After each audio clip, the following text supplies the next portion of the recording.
Bonjour, bienvenue dans cette nouvelle vidéo où nous allons parler du couple. Je vais vous donner 3 conseils à mettre en pratique, à essayer de mettre en pratique pour réussir son couple. Alors évidemment ce n'est pas une solution miracle, ce ne sont pas des conseils miracles, peut-être même que vous les avez déjà entendus ailleurs. Peut-être même que vous les appliquez déjà dans votre couple, mais j'avais envie de revenir dessus parce que d'un point de vue personnel, par rapport à mon expérience et de ce qu'on a vécu en tout cas récemment dans notre couple, je me suis rendu compte que souvent on pense qu'un couple ça va de soi et on oublie en fait que c'est une entité dont il faut vraiment prendre soin, comme quelque chose qui est au-delà de nous, qui est plus fort que nous, mais qui en même temps fait partie de nous et dont il faut vraiment prendre soin si on veut que ça marche. Et il n'y a pas de miracle parce que on peut vraiment avoir des gens qui s'aiment mais qui s'aiment profondément et puis qui finissent par se séparer tout de même. On a des exemples tout autour de nous de personnes qui s'aimaient à la folie, qui ont choisi de se marier, qui ont même eu des enfants et puis hop, qui finissent par se séparer. Et souvent on est surpris, parfois même blessé, alors qu'on n'est pas directement concerné par l'histoire et on essaie de... Je suis désolée pour les bruits, mais vous savez déjà que je suis en bordure de route. Et donc je disais que ces personnes-là, en fait, on est souvent déçus, on est souvent blessés parce qu'on les a vus s'aimer, parce qu'on a été témoin de leur amour. Et donc quand les personnes se séparent, on se demande ce qui s'est passé, on essaye de comprendre, on essaye de se faire une raison. Parfois c'est difficile à expliquer et c'est ça qui est plus difficile à accepter aussi. De se dire qu'à un moment donné, il y a eu quelque chose qui a fait que les personnes se sont éloignées, se sont séparées, malgré tout l'amour qu'ils pouvaient se porter réciproquement. Donc j'espère que ces 3 éléments, ces 3 conseils, ces 3 points que je vais vous détailler dans la vidéo vont vous aider en tout cas à vous remettre en question et à choisir de prendre soin de votre couple parce que c'est votre bébé, il faut le cajoler, il faut vraiment veiller à ce qu'il ait tout ce dont il a besoin pour s'épanouir et pour être en bonne santé. Donc si ça t'intéresse, si ça vous intéresse, on se retrouve tout de suite après ça.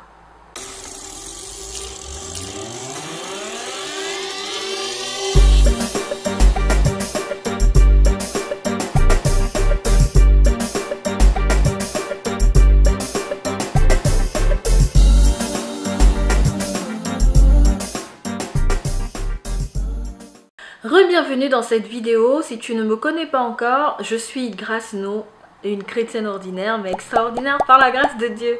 Dites Amen. Je suis l'auteur de cette chaîne YouTube et du blog Kerygma Christus. Je suis aussi présente sur d'autres plateformes dont Instagram, TikTok et Facebook où vous pouvez me retrouver, où je publie assez régulièrement. Parce que c'est d'autres types de formats. Sur YouTube, c'est un format plus long où on peut vraiment papoter plus tranquillement en mode détente. Voilà. Évidemment, il y a aussi des vidéos live, hein, mais on n'a pas toujours le temps en fait de faire un live et d'être concentré pour faire le live sans être dérangé. Alors qu'une vidéo, on peut faire plusieurs captures voilà, dans la même journée. Hein, ou pas, ça dépend de comment on décide de travailler et d'organiser son temps. Donc dans cette vidéo, j'ai décidé de vous partager 3 secrets pour vous aider à prendre soin de votre couple, de choses à mettre en place ou de choses auxquelles il faut porter attention pour prendre soin de son couple. Donc sans plus tarder, c'est parti pour le premier secret pour prendre soin de son couple. Eh bien, c'est très simple et je suis sûre que vous l'avez déjà entendu. Il faut communiquer. Je vous vois déjà venir, oui, on nous parle tout le temps de la communication, etc., etc., etc. Mais c'est pas juste se parler, ce n'est pas ça. Communiquer, c'est vraiment être à l'écoute de l'un et de l'autre, pouvoir s'entendre. Ça va chercher bien au-delà de juste, je sais pas moi, donner une consigne, faire une remarque et ainsi de suite, parce que la communication va prendre plusieurs formes. On sait qu'il y a le verbal et le non-verbal, et dans un couple, ça va être encore plus profond. Donc, Tout ce qui est en lien par exemple avec l'intimité sexuelle va aussi être une forme de communication dans le couple. Il y a des choses vraiment qui vont être mises en place, qui sont propres à chaque couple, qui sont propres à la construction de chaque membre du couple pour pouvoir mieux communiquer. Évidemment, on peut être pris par le quotidien dans beaucoup de choses, mais justement, quels sont les moments durant lesquels, ou quels sont les moments qui vont, dans ce cas, favoriser la communication au sein du couple? Eh bien, je vais commencer par exemple par un temps pour nous deux ou un temps à deux. On peut l'appeler différemment selon les contextes. Ça va être un moment où on prend vraiment rendez-vous pour se parler. Pas forcément parce qu'on a un problème ou parce que ça ne va pas bien dans le couple, mais juste se parler en vérité et créer un cadre dans lequel on peut vraiment se parler librement sans craindre le jugement de l'autre. Donc ça va être aller par exemple au restaurant en tête-à-tête, ça va être se faire un repas différent de ce qu'on fait d'habitude, donc faire une sorte de dîner aux chandelles à la maison. Ça peut aussi être ce que d'autres appellent une mini lune de miel, donc partir par exemple un week-end de 3 jours dans l'année où dans ce cas-là on va se parler différemment parce que il va plutôt s'agir dans ce contexte-là de faire ce qu'on appelle un bilan de couple, donc un état des lieux global de la vie de couple chaque année ou chaque 2 ans. Ce qu'il faut en gros retenir dans la communication, en tout cas au sein du couple, c'est qu'il faut faire des efforts. Et que si c'est une seule personne dans le couple qui a envie de communiquer, qui a envie de faire en sorte que les deux partenaires soient sur la même longueur d'onde, cette personne-là va s'épuiser. Donc il faut pouvoir se mettre d'accord, il faut vouloir faire des efforts pour son couple, vouloir faire des efforts pour l'autre, celui auprès de qui on s'est engagé ou celui auprès de qui on est en train de s'engager, pour ceux par exemple qui cheminent vers le mariage, donc qui sont fiancés, ou pour ceux qui sont en période de fréquentation et qui discutent éventuellement de la question de l'engagement. Ce qu'il faut noter également concernant la communication, c'est qu'il y a des temps qui vont être propices à la communication. C'est vrai que nous les femmes, on a tendance à vouloir toujours dire les choses quand elles viennent. Voilà, je pense ça maintenant, j'ai envie de le dire maintenant parce que plus tard ça sera trop tard et on a envie de s'exprimer tout de suite. Et c'est là justement qu'il faut apprendre à tempérer, à se contrôler et reporter. Donc les moments des repas peuvent être des moments propices. J'ai parlé précédemment d'un dîner aux chandelles, d'une sortie. Pour ceux qui aiment faire de la marche, nous par exemple il nous arrive de marcher, ça va aussi être le moment durant lequel on va beaucoup se parler. Au réveil aussi, ça va être un moment où on va beaucoup se parler et où on va vraiment s'écouter. Pas au cours de la journée quand on est stressé par le travail, par d'autres préoccupations et qu'on a des sollicitations diverses qui viennent vraiment polluer tout notre environnement. On n'est pas toujours disposé dans ces moments-là. Donc il faut avoir conscience que on doit prendre des temps pour échanger et on doit apprendre à définir les temps durant lesquels il est plus propice d'échanger avec notre partenaire. Donc ça veut dire aussi connaître l'état intérieur de l'autre. Est-ce que là il est disposé? Est-ce qu'il est plutôt occupé en train de faire autre chose? Évidemment, entre la théorie et la pratique, il y a toujours des différences parce que nous sommes tous différents, nous avons grandi dans des contextes différents, nous avons été façonnés par des univers différents. Et donc quand on se met ensemble, c'est deux univers qui se mettent ensemble. Et dans ce cadre-là, le travail va véritablement consister à apprendre à connaître l'univers de l'autre et à savoir à quel moment il est plus disposé à des échanges plus ou moins profonds. Ça dépend de ce dont on a envie de discuter, donc pour pouvoir échanger avec lui ou avec elle. C'est valable aussi dans l'autre sens. Ce qui est important aussi, c'est que dans ces échanges... Ce qui est important aussi, c'est que dans ces échanges-là, il faut parler de ce qu'on ressent. Il faut créer un cadre de confiance où on peut vraiment parler à l'autre sans crainte d'être jugé, ça je l'ai déjà dit, mais créer vraiment un cadre où on va pouvoir dire à l'autre ce qu'on ressent et pas juste être en surface. Parce que quand on reste en surface, l'autre ne peut pas nous comprendre, ne peut pas savoir où on en est, ne peut pas répondre de manière optimale à nos attentes. Parce que c'est aussi ça dans un couple. Et si on n'arrive pas à se mettre sur la même longueur d'onde, à se comprendre et justement à pouvoir parler de ce qu'on ressent, c'est que il y a quelque chose qui est à rééquilibrer. Ça ne veut pas dire que ça ne va pas dans le couple, mais c'est simplement des ajustements qu'il faut faire. Et on est en ajustement perpétuel dans un couple. On grandit ensemble, on évolue ensemble et on s'ajuste réciproquement pour pouvoir donner en fait quelque chose de beau et une chose dans laquelle on se sent bien, où on se sent vraiment soi-même. Donc quelques petits tips comme ça, justement, dans ces moments d'échange et de communication, c'est que il faut vraiment apprendre à écouter. Et ça veut dire ne pas interrompre l'autre quand il parle. Ça veut dire aussi ne pas donner des conseils non sollicités, parce que ça c'est très masculin. Par contre, quand on va parler à son conjoint, à son compagnon, il va tout de suite vouloir trouver une solution, parce que les hommes sont comme ça et ils ne comprennent pas toujours que on a juste envie d'échanger et on n'est pas en attente de conseils. Et quand on veut un conseil, on va le verbaliser. En tout cas, moi, je le verbalise. Qu'est-ce que tu en penses? Est-ce que je pourrais avoir ton avis? Mais vraiment, l'exprimer clairement. Donc, dans ce cas-là, ça veut dire que l'autre doit aussi comprendre qu'il n'a pas à donner des conseils non sollicités à son partenaire. Même si c'est notre partenaire, même si on a envie de le sauver d'une situation, même si on pense qu'on a vraiment la solution, non. Il faut respecter l'autre dans un temps d'échange et ne pas l'interrompre ou lui donner des conseils non sollicités. Autre conseil, c'est qu'il ne faut pas toujours essayer de détourner la conversation. Vous allez avoir des personnes qui, dans un échange, vous parlez d'une chose bien précise, et elles vont détourner la conversation en disant par exemple, ah bah oui, moi, dans tel contexte, nanani nanana. Non, on n'est pas en train de parler de toi. Là, je suis en train de te parler de moi, de ce que je ressens, parce que je me sens en confiance. Donc tu n'as pas à m'interrompre. J'aimerais plutôt que tu m'écoutes et tu n'as pas à détourner en fait la conversation sur toi, parce que c'est mon moment, c'est moi qui suis en train de te faire part de quelque chose qui compte pour moi. Donc je suis en droit d'attendre de toi que tu m'écoutes, tout simplement. Un autre écueil également, c'est que souvent on cherche à rassurer l'autre tout de suite, parce que évidemment quand on s'aime et qu'on constate que l'autre est en souffrance, on veut tout de suite rationaliser. Ça aussi il faut éviter de le faire. On veut rationaliser.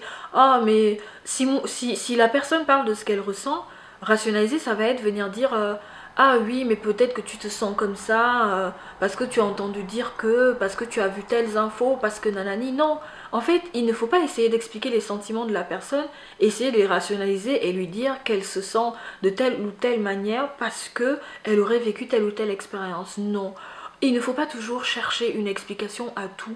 On est différent, on vit les choses différemment, donc effectivement la manière dont on va les exprimer va aussi être différente. Il faut pouvoir accepter cette différence-là et la respecter dans un échange où on veut vraiment s'écouter et se sentir en confiance. Donc vous l'aurez compris, hein, l'écoute c'est le point numéro 2 que je viens d'aborder justement. Je ne l'ai pas précisé précédemment, mais premier point, apprendre à communiquer. En toutes circonstances, il ne faut pas rompre la communication. Quand ça ne va pas, 24 heures c'est bien assez. Au-delà, ça devient compliqué. Il faut vraiment essayer de se parler. Ensuite, le deuxième point, le deuxième conseil, ou plutôt le deuxième secret pour réussir votre couple, c'est l'écoute que j'ai développé précédemment. Donc vous pouvez rembobiner si vous n'avez pas compris que c'était le deuxième secret, mais voilà, le deuxième secret c'est l'écoute. Écoutez, écoutez, écoutez. Communiquer, écoutez, écoutez, écoutez. Donc, et pour continuer dans ce troisième secret qu'est l'écoute, voici quelques conseils pour apprendre à mieux écouter l'autre. Pour apprendre à écouter l'autre, il faut obéir à certaines règles. Voilà, c'est ce que j'allais dire. Pour écouter l'autre, il faut obéir à certaines règles, dont la première est qu'il faut accorder toute son attention à la personne avec qui on est en train d'échanger. Il y a un grand problème de notre temps, c'est le téléphone portable. pendant une période, quand on se fréquentait, ça m'arrivait aussi qu'on soit en train de se parler et que je sois sur mon téléphone. Je m'en suis rendu compte assez rapidement et donc maintenant, quand mon mari va commencer à me parler de quelque chose, et ben, peu importe ce que j'étais en train de faire, je vais poser mon téléphone. Je le pose, c'est un acte important pour moi parce que je m'en détache. Je me libère les mains, je le pose. Et comme ça, je suis disponible, je suis disposée à l'écouter. Donc il faut vraiment faire attention à ça quand on est dans un échange avec notre partenaire et aussi en fonction du type d'échange. Si c'est par exemple ce que j'ai dit précédemment, un tête-à-tête, un temps pour vous deux, où vous avez vraiment envie de vous parler, de vous retrouver en moyenne une fois dans le mois, le téléphone n'a pas sa place là.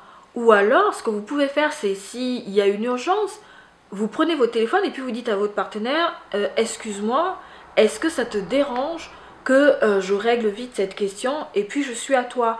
Ça prouve aussi à l'autre qu'on est vraiment disposé à l'écouter. Donc l'un des premiers conseils pour apprendre à mieux écouter, c'est d'être disposé, d'être attentif quand on échange avec son partenaire.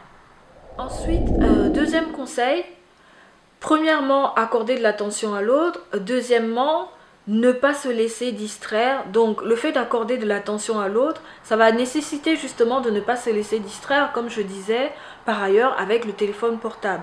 Les deux vont de pair. Ensuite, troisième conseil pour apprendre à mieux écouter, il faut montrer de l'intérêt. Ça me fait sourire parce que on est tellement différents en fait dans un couple. On ne peut pas aimer les mêmes choses, en tout cas pas toujours. Donc effectivement, on va avoir des sujets d'intérêt qui ne sont pas des sujets d'intérêt pour l'autre. Cependant, on a envie parfois d'échanger sur ces sujets-là. Donc il peut arriver que en échangeant avec l'autre, en lui racontant une histoire ou je ne sais pas, qu'il montre de l'exaspération parce que clairement ça ne l'intéresse pas. Et peut-être même que vous savez aussi que ça ne l'intéresse pas, mais vous avez envie d'échanger avec lui ou avec elle. Si vous n'échangez pas avec lui ou avec elle sur ce qui vous intéresse vous, ça va être un peu compliqué. Donc il faut vraiment qu'on fasse un effort en tant que partenaire même de s'intéresser un tout petit peu au sujet d'intérêt de l'autre. Même si on n'est pas à fond, au moins écouter l'autre parler de ce qui l'intéresse, de ce qui lui plaît, tout simplement. Donc voilà, s'intéresser.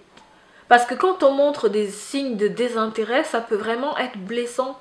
Donc il faut porter une attention particulière à l'attitude qu'on va avoir quand on écoute l'autre et montrer de l'intérêt à ce qu'il est en train de nous dire. Autre point important pour apprendre à mieux écouter, c'est qu'il ne faut pas être prompt à donner des conseils.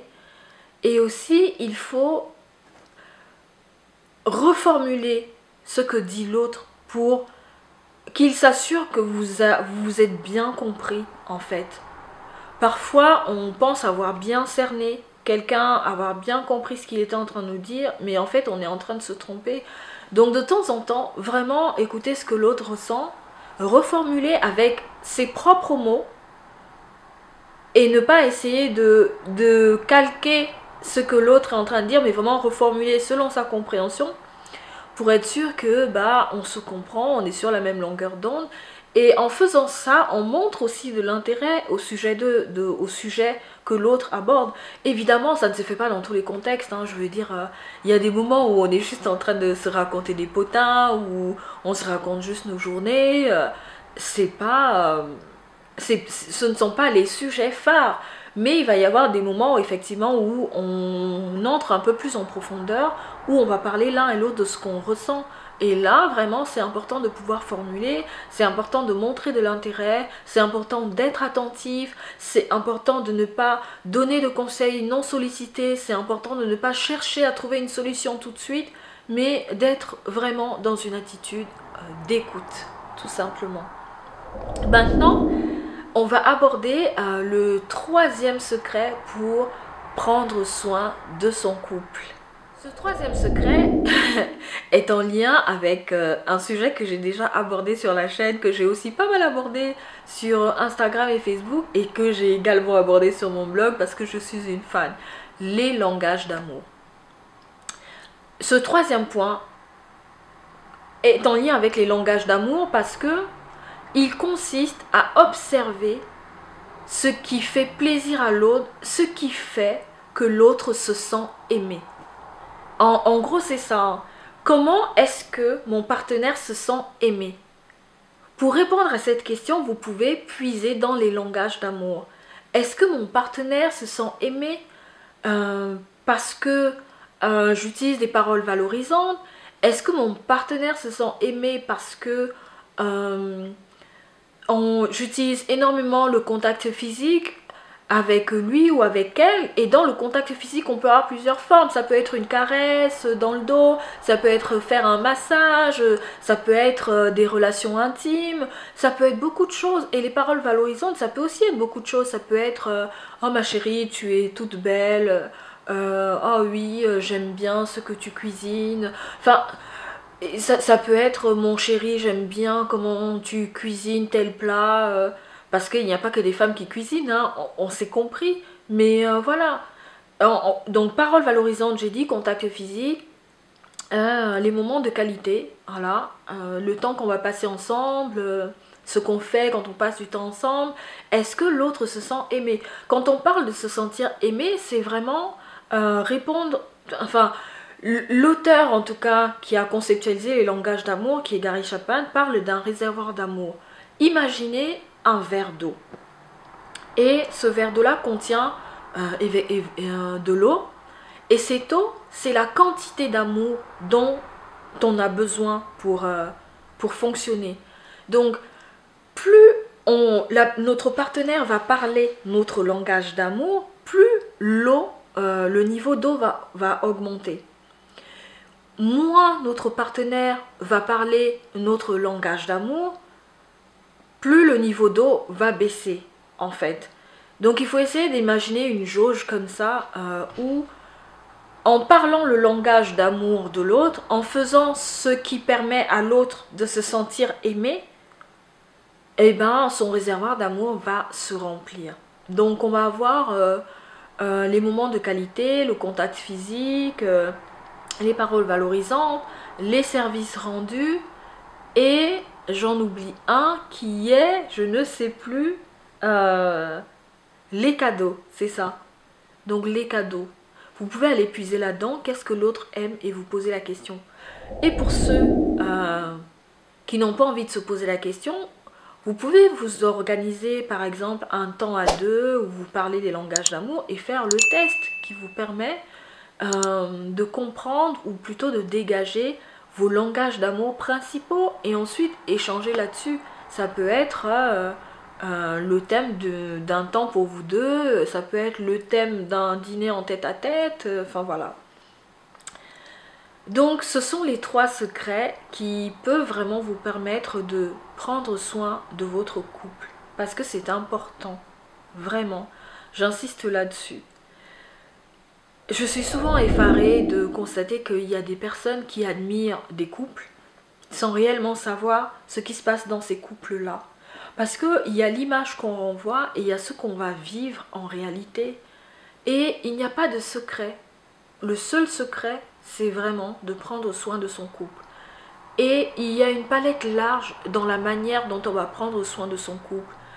Et dans cette palette-là, vous avez effectivement les 3 secrets que je viens de vous livrer, dont la communication, l'écoute, écouter, écouter, écouter, ne jamais rompre la communication, vraiment, faire des efforts, écouter et aussi s'intéresser à ce qui permet à l'autre de se sentir aimé. Voilà.